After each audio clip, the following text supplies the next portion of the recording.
All right, here we go. I think we got this thing working. Look who I have over here. Look who I have. Brother, I need you to flip your camera around because it's been a while since we've been together, and I need the whole world to see my brother and what's going on. There you see, he's propped up in a bed. He wasn't in a bed because he's lazy, but because my man had a little bit of surgery there. But he is coming to us today. Luckily he's at home being taken care of. But brother, man, I'm so glad to see you. How you feeling, man? Oh, Mitch, man, I'm doing pretty good, brother. Thank you for that, man. I've missed, I missed there being here with you and doing all of our different teachings on on the service of God, etc. But I had a little injury that had occurred to me on New Year's Eve, last New Year's Eve, and playing basketball, man. Still trying to get at it at my age. I need to go ahead and hang it up, bro. This is the third time I actually have knee surgery. The first time I had it was about what 14 years ago, and I was still playing professional basketball, and that's what actually stopped me from playing ball. I was up in Mexico my second year playing in Mexico, my third year playing professionally, and blew my whole knee out, tore my ACL, my MCL, my left knee, Wow. and then that was the first time I ever had knee surgery. And then maybe like 5-6 years later, at home playing in a men's league, I tore my meniscus in my right knee. Wow. And then now, New Year's Eve, man, I was there trying to hang with the young boys, show them that I still got it. And went up for a layup in my knee, man. I think the doctor told me that because my Achilles, I had like real bad Achilles tendonitis. Yes. I think it had gave my knee some problem, and so I popped it. And I tore my ACL and my MCL again. This is the third time, man. Well, the first one was in my left knee, and now I've had 2 surgeries in my right knee. I'm gonna bounce back from this one, man. I'm probably hanging up the basketball playing. Wow. Just stick to reading the Torah and lifting a little bit of weights here and there, but that's about it. Well, bro, when you told me you were getting ready to have surgery, and it came up real quick, it came up real fast, man, and I just like you said, man, I miss the interaction, I miss the studying together, but this was something that you had to have done, and you just need to do what they tell you to do, man, because you ain't getting younger.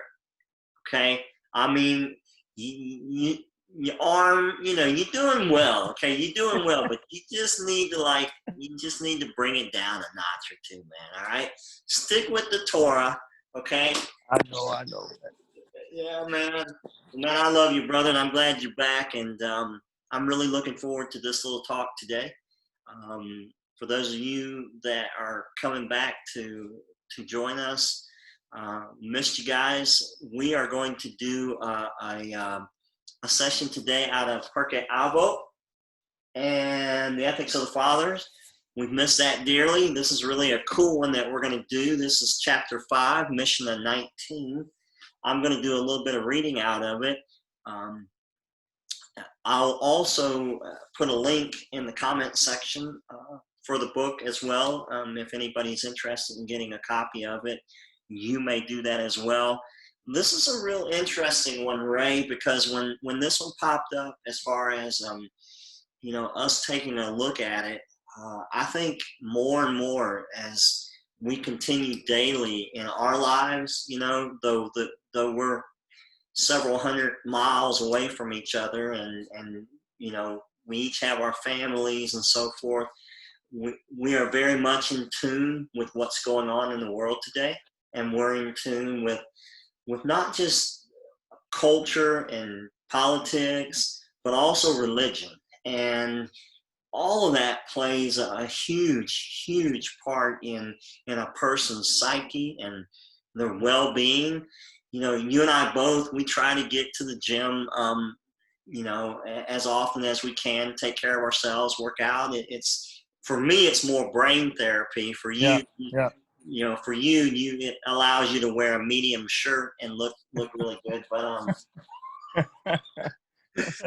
But it takes more than that, man. It takes you gotta really kind of go through life, and you gotta challenge your thought process and challenge the status quo, as I like to put it a lot of times, because we don't always get the truth when we just listen to the status quo, and it takes work. And so Yeah. um, I'm glad you're back, and I'm gonna go ahead and get started. And if you're okay with it, Ray, I'll go ahead and read the actual Mishnah, and then we'll get started talking about it. Are you cool with Yes. that? Yes, sir. All right, here we go. This is really cool. It goes like this. Anyone who possesses the following three qualities is a disciple of our father Abraham. And anyone who possesses the opposite three qualities is a disciple of the wicked Balaam: a good eye, a humble spirit, and an undemanding soul. I'll repeat those, okay? A good eye, a humble spirit, and an undemanding soul. These are the disciples of our father Abraham. An evil eye, a haughty spirit, or a greedy soul, these are the disciples of the wicked Balaam. How do the disciples of our father Abraham differ from the disciples of the wicked Balaam?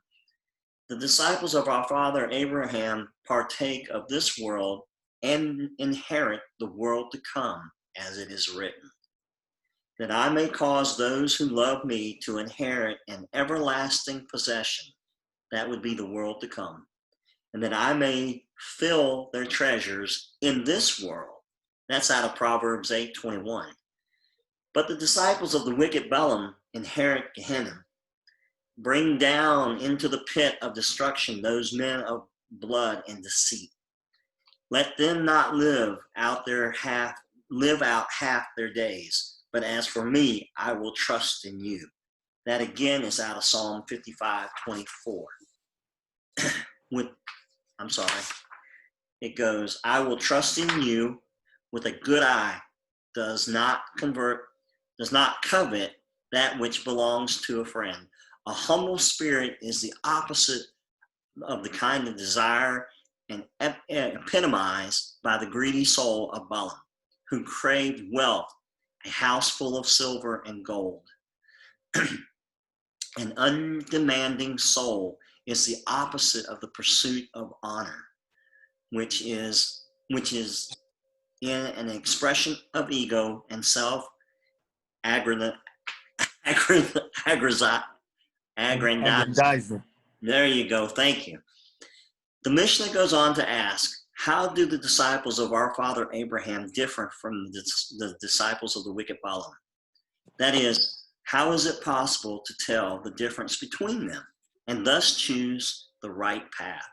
After all, do we not see that what happens to the good, the disciples of Abraham, similarly befalls the wicked, the disciples of Balaam? Indeed, God sometimes fulfills the will of the wicked, even if it contradicts the way of the righteous.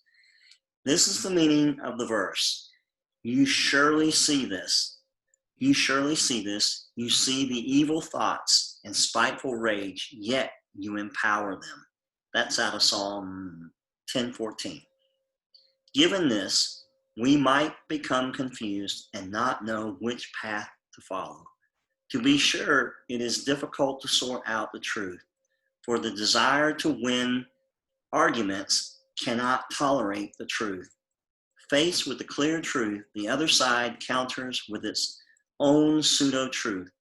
The difference becomes apparent only at the end, as the Mishnah concludes. Ultimately, the disciples of our father Abraham partake of this world and inherit the world to come, whereas the disciples of the wicked Balaam inherit Gehenna and descend into the abyss of destruction. Still, it is possible to see that only those who possess faith live a true life. Those who lack faith are in the category of the disciples of the wicked Balaam and have no life at all, even in this world, as many such people readily admit. Well, we look at and we see, Ray, where in this Mishnah it talks about these three qualities: a good eye, a humble spirit, and an undemanding soul. And it's got down here a good eye, which would be, this means being content with what one possesses and happy with one's lot. And then a humble spirit, this means being extraordinarily humble. And then an undemanding soul, this means distancing oneself from the pleasures of the world and the luxuries of life. So as we break this down a little bit, this is a very powerful Mishnah. And I'm going to let you get started with breaking it down a little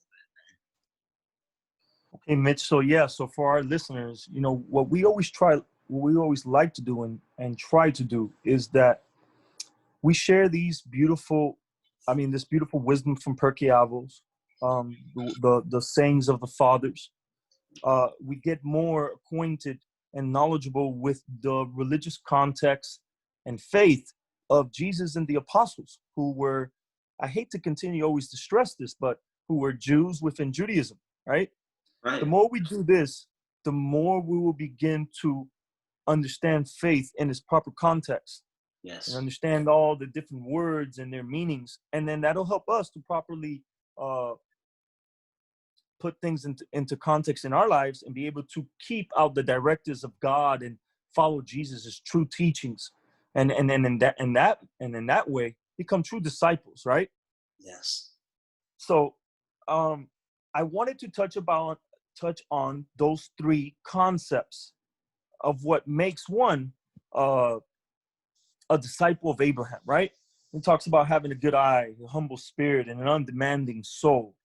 I mean, right off the bat, there was something that caught my eye, and it was that concept of having a good eye. What does that mean?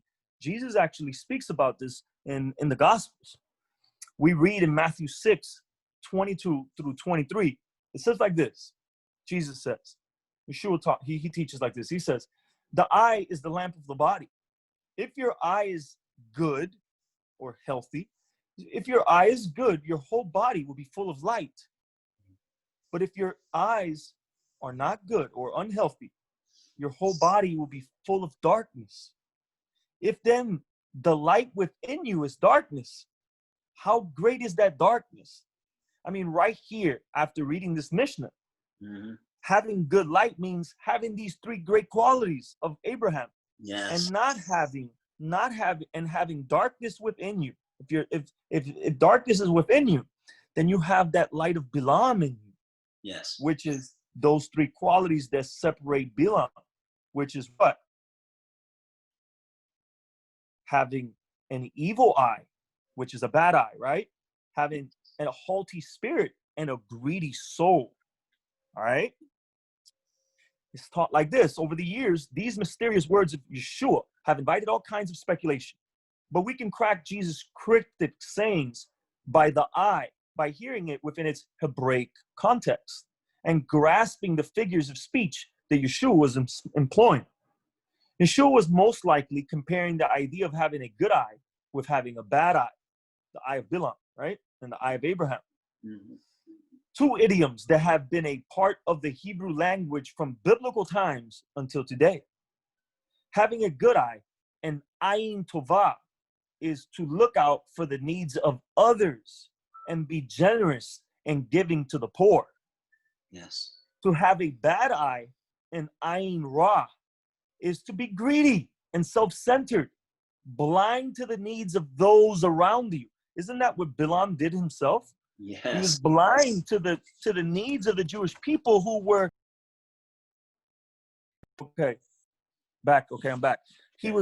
Balaam was blind to the fact of what had just happened to the Jewish people in leaving Egypt in the Exodus, being pursued by Pharaoh and his cohort all these things, and still he decided to, for the sake of money, for greedy eye having a bad eye, to curse the children of Israel, right?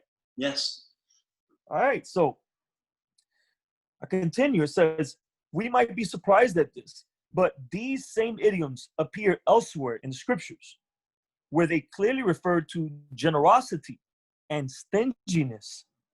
I would ask you guys to see Matthew 20:15, Proverbs 22:5, and Proverbs 28:22 on your own.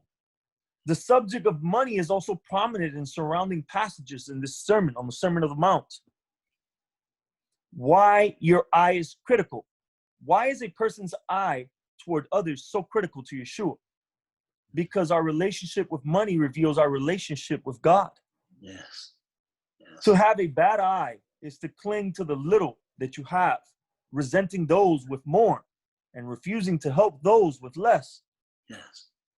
Your attitude shows how convinced you are that God is stingy, that he is either unwilling or unable to care for you.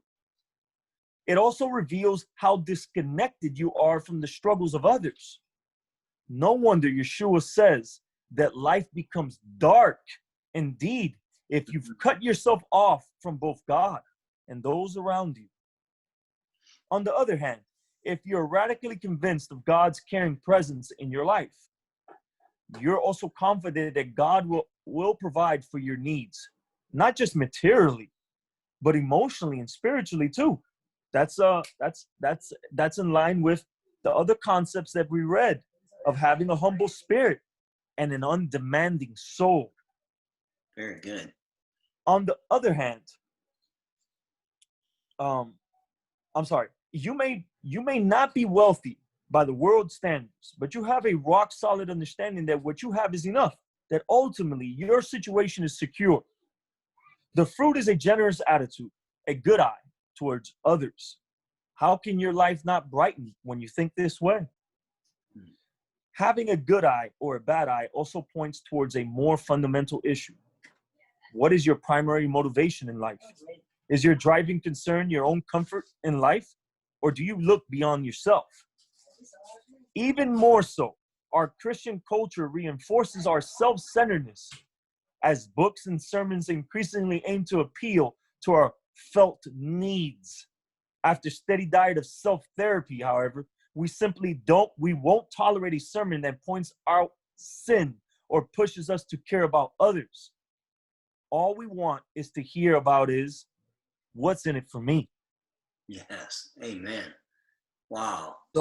So yeah, I wanted to share those words that really bring the light of what this means. I mean, it's right in line with what our mission is talking about, having a good eye.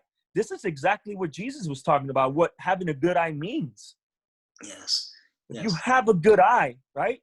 If you Yes. have that good eye that the disciples of Abraham need to have, then you won't do what Bilam did. And because Balak showed him a lot of money, he showed him he had prestige, he had power, and he told him, if you would do this for me, I will do this for you. He used the bad eye and thought about money and place, and he was able to be bought. People with good eye and a good eye for good things, who have integrity, can't be bought. You see, they're going to do the right thing regardless. Yes. But how much of that, Ray, do we see, when we talk about the connection here with the teachings of Jesus, and we talk about how crucially important this was to him and in his teachings, and ultimately when we begin to take a step back from the biblical world and start looking at our world that we live in and how crucial this is,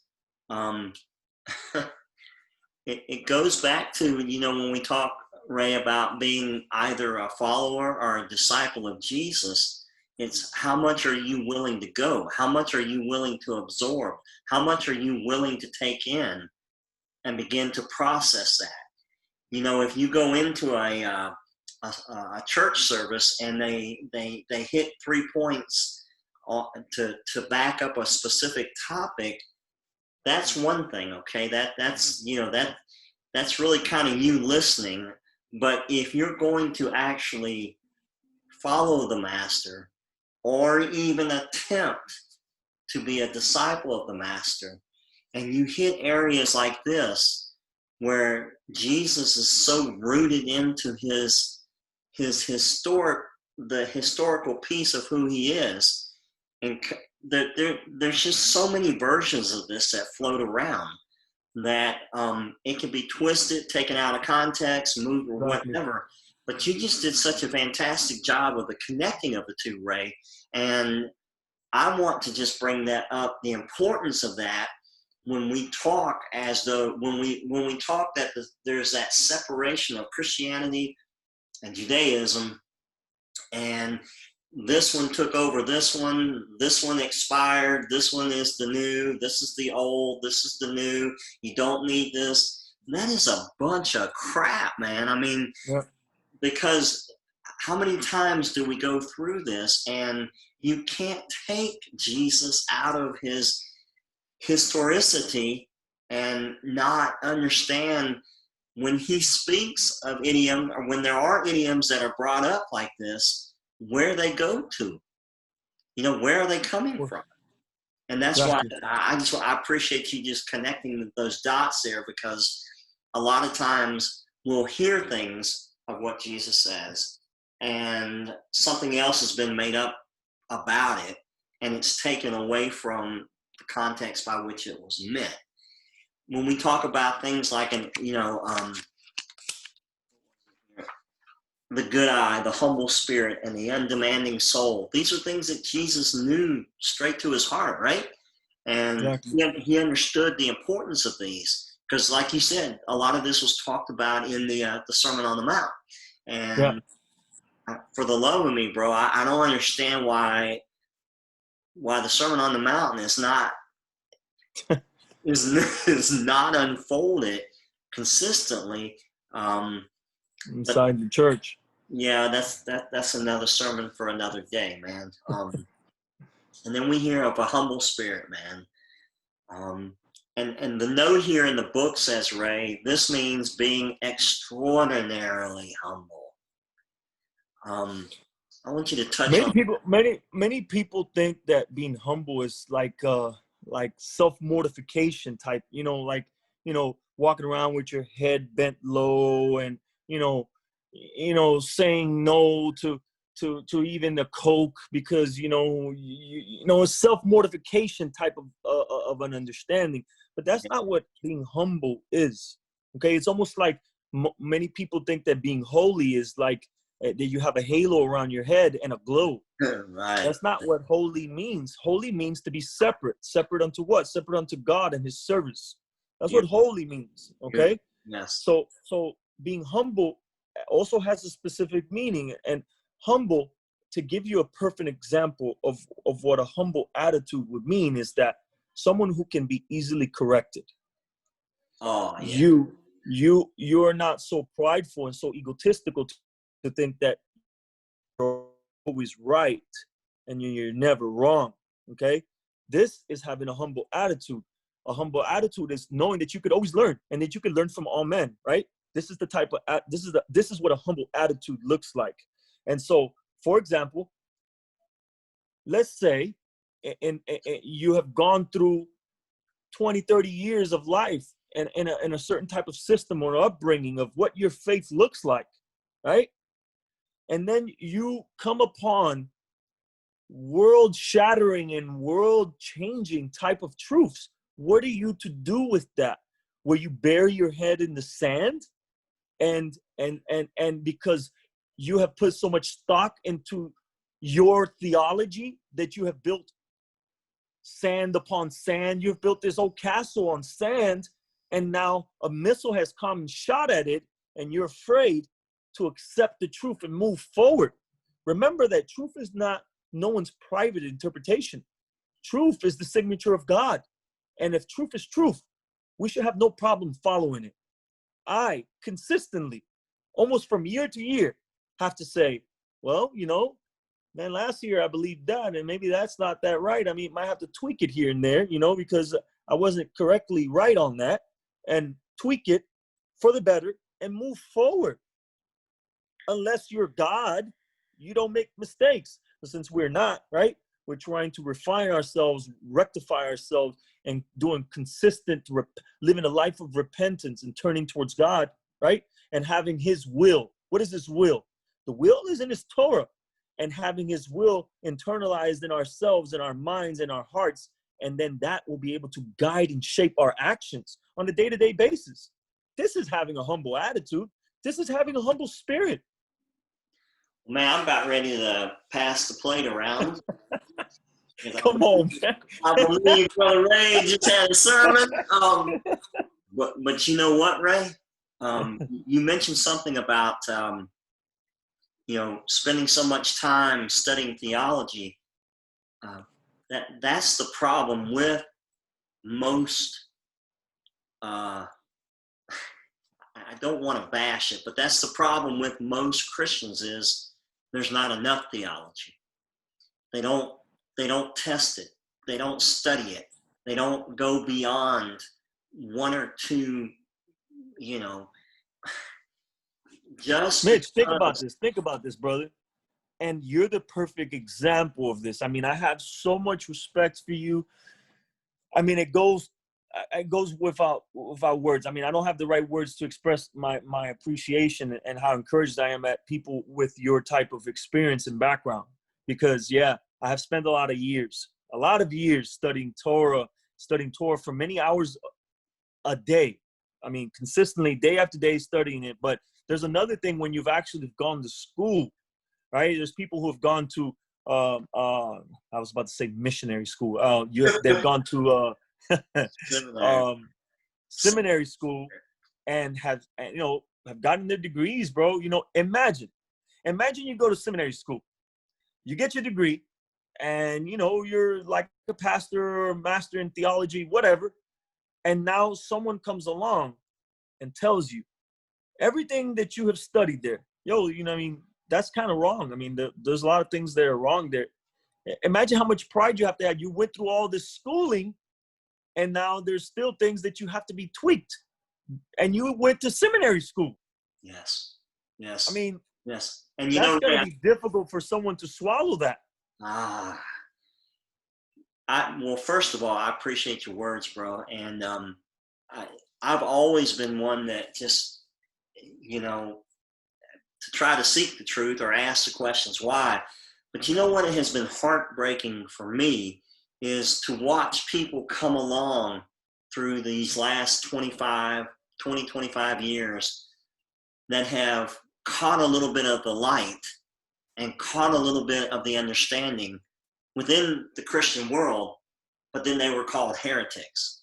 They were called out as heretics and sent on their merry way because, number one, they didn't go through the seminary that supports that particular thought process. Number two, they didn't follow a systematic theology that supports that thought process. Yeah. Number three, they didn't believe in that particular, they began to ask questions that the, instructors, the teachers, professors, didn't really want to specifically have to deal with because then they would have to look at it into a correct context. And it hurt, and those people are gone, man. They just go, they leave, and they no longer, and they have gifts. They have gifts. They do good deeds. They're out there, willing to invest in people, but they were shut down. Because they were dependent upon a monetary return at some point in it. But for me, it literally, this last decade plus has just been absolutely eye-opening. And it's hard when you have so many friends that were in that culture, because when you shut that theology down, you shut that culture down. You shut that culture down, you lose friends. Exactly. It's sad, but it is what it is. But now, some are coming back around, especially those, Ray, that I think have been in the environment long enough where they hear the same thing over and over again, regurgitated into a different thought or different light, but they hear the same thing over and over again. They hear the same stories and whatnot, and they're starting to catch on. But also they have access, like we have, Ray, to this, to Do study. resources, yeah. Yes. And brother, I'm gonna tell you what, man, I kick myself in the rear every day for having not taken the kind of time that I put into it before, and putting it into the Torah and putting it into the study. You know, the the study. This is something that has got not only you, but the majority of Christians from a Christian background, because there's a level of fear mongering that they do within the system in order to scare people of ever actually searching further than what the system itself is teaching you. Right? Right. You know, don't do that, you'll lose your salvation type of stuff is what we've kind of heard, you know. Yeah. Or if you learn from someone else, you know, you're testing heretical waters, whatever. But one thing that I always, on my own, I mean, just in my conversation with God, was I would always talk to him like if I talked to a friend, and I would ask him that God would guide me in the way, and that he would help me not to be confused, and that he would help me and give me the courage and strength that if I saw the truth, no matter if no one else followed it, that he would give me the courage and strength to follow it because it was his truth. If we have that type of attitude, then we cannot go wrong. You know, you should not put so much stock into your own opinions, but to make sure that your opinions line up with the Word of God, Amen. right? And the context of where the Word of God is at. Yes. If we do that, yeah. Man, we'll be good to go. It doesn't mean that your theology needs to be 100% proof. My theology is not 100% proof. Right. I only need enough to serve God. That's the most important thing. This is not about theology. This is about having enough fundamentals in order that you can be a good person and follow God. Yes. Be the change in the world that you would want to see, right? That you want to see in the world. Be that change. Absolutely. And a man who I highly respect, he said it like this. He went to Christian seminary too. He's in a different place now, but he said that he went to 4 years or 5 years to get his degree, his doctorate or whatever in theology, you know, in seminary or whatever. And he said that his teacher, when he got out of there, said, "Good, great. Now it's going to take you 30 years to," he said, "it's going to take you 30 years to uneducate yourself from everything you learned in seminary so that you could truly now learn the Bible," is what he said. Yes. Yes. And it's so true, dude. It's so true. So true. And the worst part about that is that does so much damage. That does so much damage to a person, male or female, that got on fire for God while they were in high school, talked their parents into sending them to seminary so they could be a youth pastor, went and did their 4 years of study, came back out, all of a sudden, hopefully to get a job within the denomination that sent them to seminary. And then all of a sudden, man, they start doing some studying on their own, or they start getting into conversations with people like this, and then they're sitting there going, do I keep my paycheck, or do I really, really dig into this? And it's just that what you're saying right there goes right along with our mission.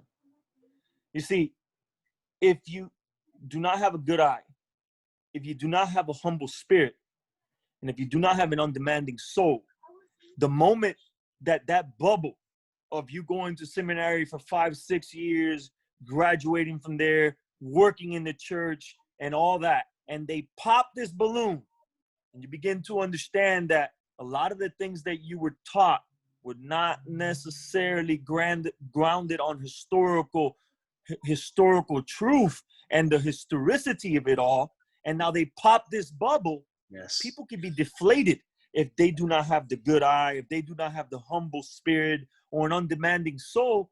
They can be like, I've seen it happen plenty of times. They can be like, man, the hell with religion at all. I mean, I don't want this. I mean, I've given it my all, and now you're going to tell me that this is wrong? Oh, man, I'm done. I mean, I'm done. If you do not have those things, the good eye, the humble spirit, and undemanding soul, they're going to leave it all, man, because their mind and their heart was not in the right place to begin with. Well, you summed that up really good, and I wanna as we kind of bring it into, man, you just hit the ball out of the park, dude. I mean, you just you get a home run with that. I want to read this last little piece right here in regards to a haughty spirit, where Rebbe Nachman, he goes, but when a person is haughty, God says, he and I cannot dwell together. Mm. This shows that all spiritual descent, not some, but all spiritual descent, come about because of pride, man. Because of pride.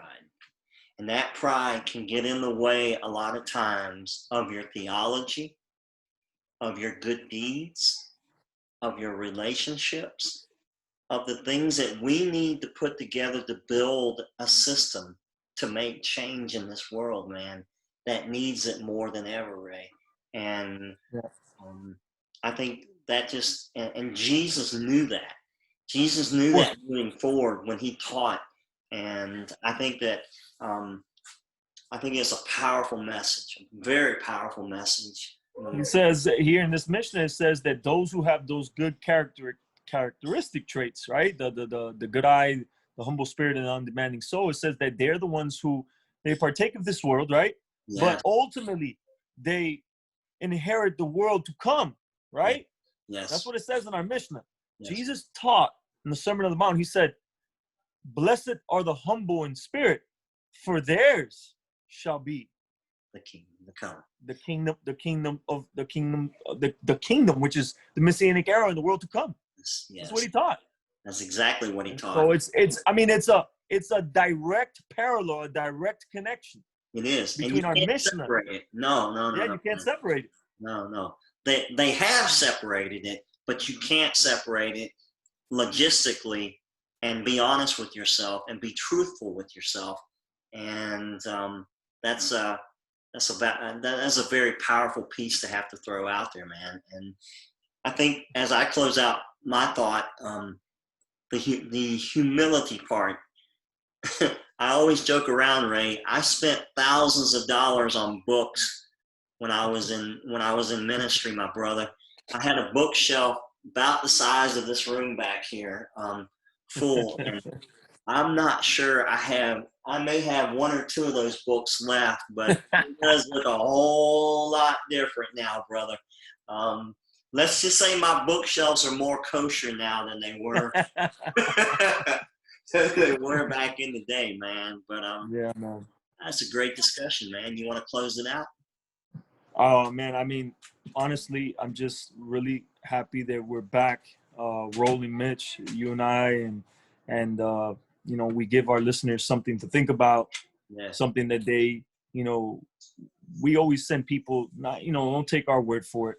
We're just people pointing at directions, and we want people to do their own homework, you know, go back and check for themselves. I mean, I think what is Acts 17:11 that says that those who dwelled in Thessalonica were more noble-minded than the rest, because they searched the scriptures daily to see if those things were so. And so we want people to be like that. We want people to go back and search these things out, see if these things match up, see if these things are so. If you disagree, we could have a friendly and honest, respectable conversation where we could, you know, see if we can iron these things out. This is what it's about, you know, the dialogue, the relationship.